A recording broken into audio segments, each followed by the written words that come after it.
Jack, Yes, Brian. we have potential sponsors. Woo, that's awesome. It is awesome, and we have a chance to make some money for the podcast. And once again, they want you to read these ads. They don't want me. I'm too polished. I'm too professional. They want you, the everyman, the meandering voice man. And the only thing I ask is that you give them a professional read, because if you mess up, we don't get paid. Okay?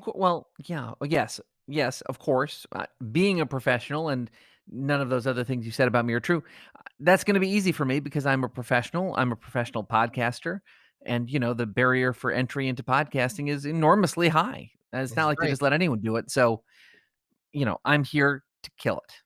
Okay, so you're just going to read these, and of course, I used to be in advertising, and as you know, it's always best to read a commercial cold, not having seen it Yeah. before, and just get it out into the world to get that advertising revenue.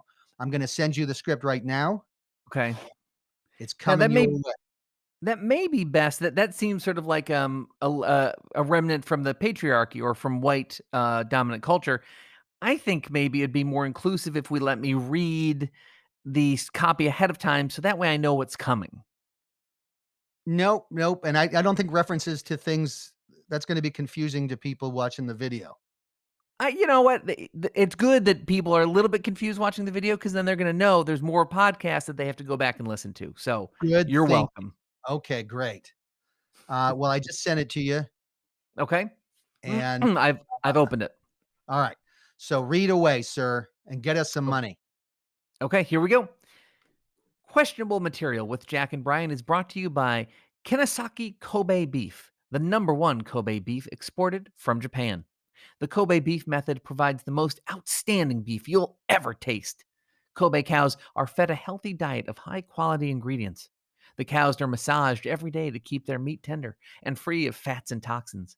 And our cows are humanely slaughtered by artisan cow by artisan by artisan cow executioner Hideki Tatsumi. Every Thursday, Hideki comes down from Mount Fuji wearing nothing but a silk thong. Wearing nothing but a silk thong and a katana. He carefully selects which cows will be slain, using a selection process going back many generations. He approaches he approaches the doomed cow on tiptoe, plays traditional music, offers it flowers, and persuades it to feel comfortable and loved. When the cow's fears have been subsided, Hideki strikes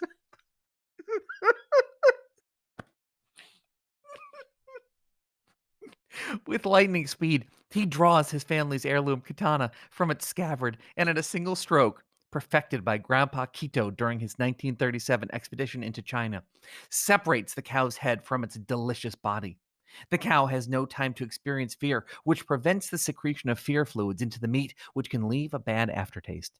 After honoring his ancestors by lighting incense and wiping tears with a lotus leaf, Hideki then processes the freshly slaughtered Kobe cow right there, using stereotypical ninja like slashes and saying, Hiya! And Banzai! And stuff, until delicious Kobe steaks are piled high on the severed head so as to avoid contact with the ground. Once you try Kinsakane Kobe beef, you'll know the difference, and eating anything else will bring shame upon your family. Kinasaki Kobe beef. So good that a basketball player named himself after it.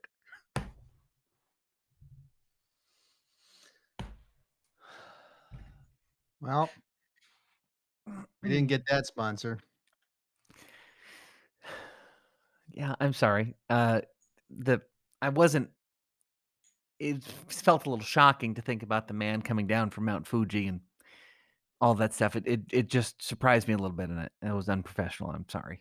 They do things different there, and it's unfortunate that we won't be advertising their stuff. It's good beef. Yeah. Yeah. I just sent you another script. We have another chance. Not all is Okay. lost. Oh, good. Good, good, good. It would help if I could read it. That's all I'm saying.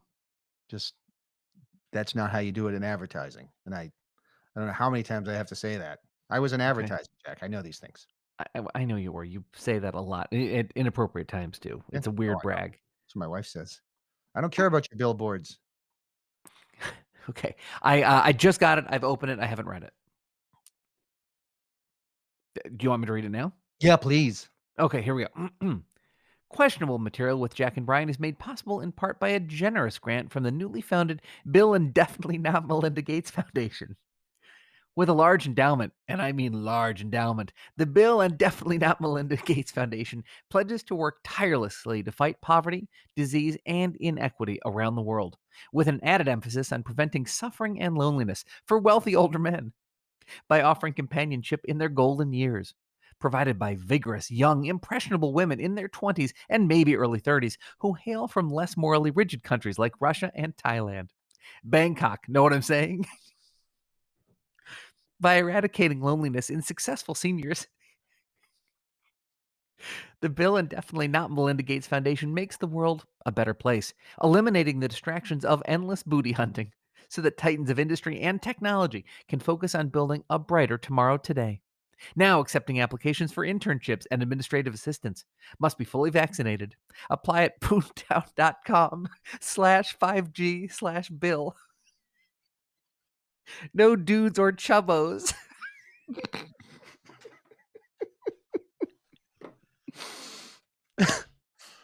Ah, it's not. I don't normally break. Yeah. Appreciate it. Just seeing the expression in your face just triggered me. I was triggered. Hmm. Man. Usually I Straight keep dry. Usually fairly straight dry. from the yeah, no, normally you're the really one of the best non-breakers I've ever worked with in 25 years in comedy. That's the God's honest truth. So that definitely means something. But man, straight from the desk of Bill Gates. That feels like it feels like he wrote that one himself. It sounds like it. He's got some Whew. extra time. He's he's not much of a partier animal, so he's just sitting down, doing his Man, thing. yeah, I guess But, so. Just in his unfortunately office looking at his non-degree from Harvard and just thinking of yeah, things to say to women. yeah. Well, unfortunately, obviously, we're not gonna get a generous grant, because you didn't Don't do what they need. You don't. didn't do the uh, okay.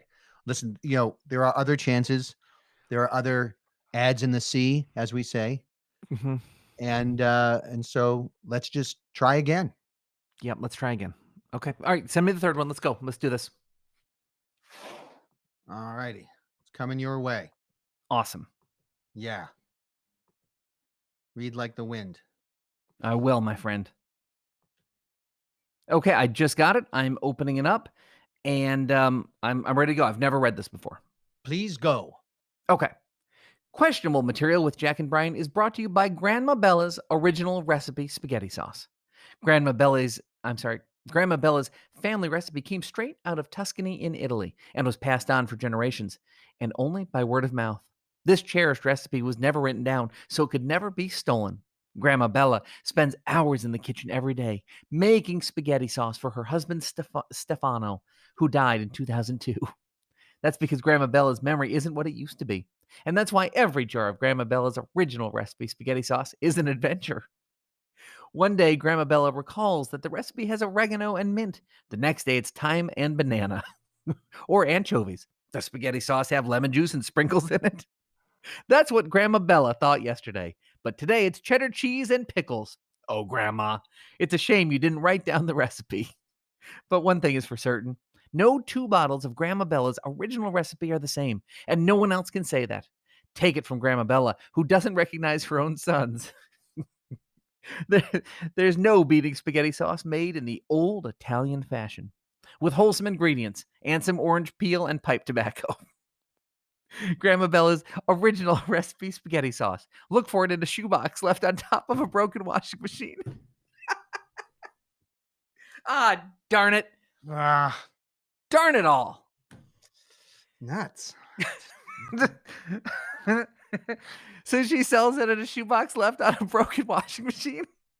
Apparently, I don't write the ads. This is from the ad agency. They You'd know what think they they're would doing. do better in a store. Maybe that was the intention. Maybe she thinks the washing machine is a store. Who knows? Grandma Bella is in her 90s. He had a great run. You know who didn't have a great run is me. I Nope. blew that one for us. I did not get us that money. No. Okay. Well, I mean, there's always next time. There's always next time. Well, Brian, I'm sorry I've let you down again. You have let me down again. It's okay. Sorry. It's I'm coming to get used to it, I guess. It's I don't want to be used to failure, but it feels like that's the thing. Yeah. Yeah. And this is what it feels like to be married to me, you know? Just one disappointment after another. Yeah. Okay. Yep. Well, Well, I love ending the podcast on a down note every week. I'm sorry for my failure. I probably can't even end the show right. So why don't you go ahead and do it? yeah, follow us and all that.